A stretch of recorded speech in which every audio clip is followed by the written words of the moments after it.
भुकमारीची vague लागणे बाकी आहे. पोटावरती भुकमारीची भेग लागणे बाकी आहे.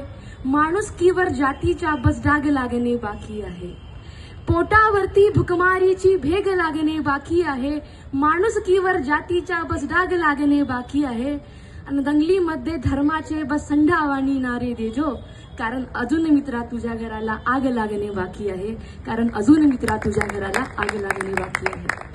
कसं आहे ना मित्रांनो, आजच्या या काळामध्ये कितीतरी अशा समस्या आहेत आणि आपल्या देशाची जी काही व्यवस्था आहे त्याची आजची परिस्थिती बघता खरंच आपल्याला ती बघून होणार नाही अशी परिस्थिती असून सुद्धा आजही कितीतरी लोक हे झोपलेल्या अवस्थेमध्ये आहेत.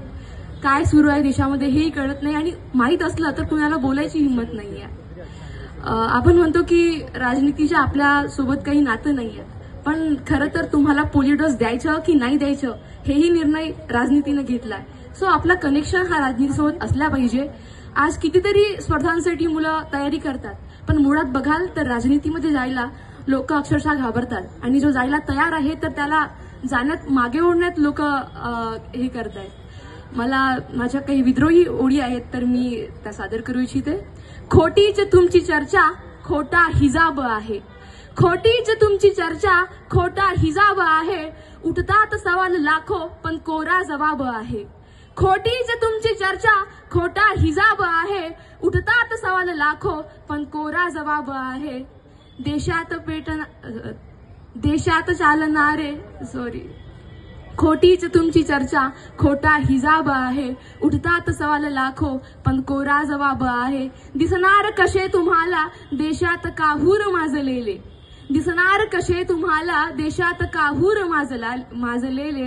जनतेस शोषणारे तुम्ही भलते नवाब आहे. जनतेस शोषणारे तुम्ही भलते नवाब आहे. आणि मित्रांनो, याच्या परिस्थितीमध्ये आपल्याला नक्की बोलायला हवं, कारण चुपचाप राहण्याचा माझा मिजाज नाही.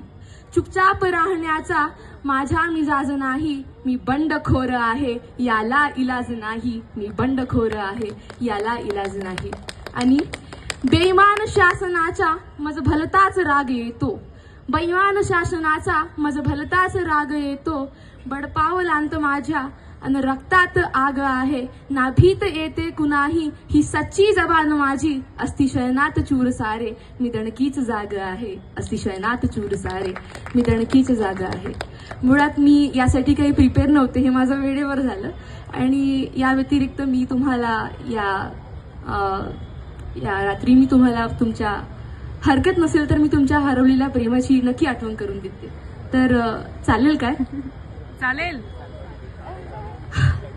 कारण मी प्रेम कविताच मी सादर करण्यासाठी मी आले होते, पण मला माहिती झालं हे काहीतरी आहे.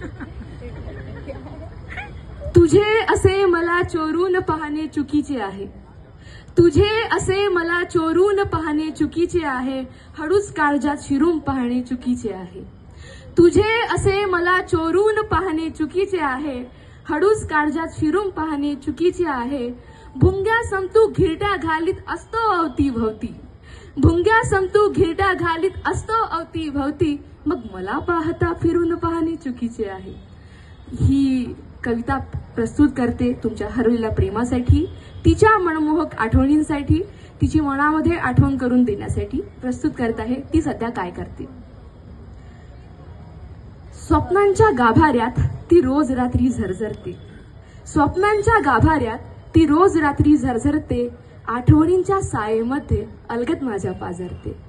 स्वप्नांमध्ये हलके फिरूनी ती मनात माझ्या शिरते. तितकेच मला प्रश्न पडते ती सध्या काय करते. पावसाच्या थेंबा थेंबात ती मला असं पाहते का. माझ्याच स्पर्श म्हणून ती वाऱ्यामध्ये वाहते का. ती गाणं ऐकताच एखादं हळूच डोळे मिटते का. जसा मी तिला आठवतो तीही आठवण भेटते का. गाली खडी साधी भोडी आजही तशी ती दिसते का. गाली खडी साधी भोडी आजही तशी ती दिसते का. नाव माझं घेतलंस कुणी हळूच गाली हसते का. त्या जुन्या जागा दिसल्यावर तीही भूतकाळात रमते का. त्या जुन्या जागा दिसल्यावर तीही भूतकाळात रमते का. माझ्याशिवाय जगणं तिला खरोखरच जमते का.